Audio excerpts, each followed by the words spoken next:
আসসালামু আলাইকুম।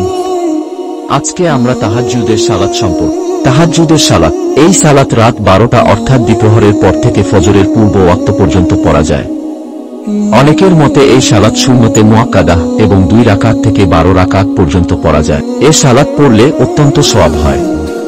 2 রাকাত করে পড়ে সালাম ফিরাতে হয়।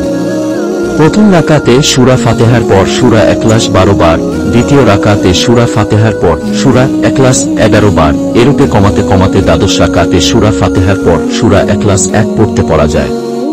অথবা সূরা ফাতিহার পর সূরা ইখলাস 3 বার করে পড়া যায়। অথবা তারাবিহর নামায় নেয় সূরা ফাতিহার সাথে প্রথমে আলাম তারা পড়ে লিলাফি প্রভৃতি পড়তে পারা যায়। তাহাজ্জুদের কাজা সূর্যোদয়ের পরেও পড়া যেতে পারে, তবে তা নফল বলে গণ্য হয়। এই সালাত না পড়লে গুনাহ হয় না, কিন্তু পড়লে অশেষ সওয়াব পাওয়া যায়।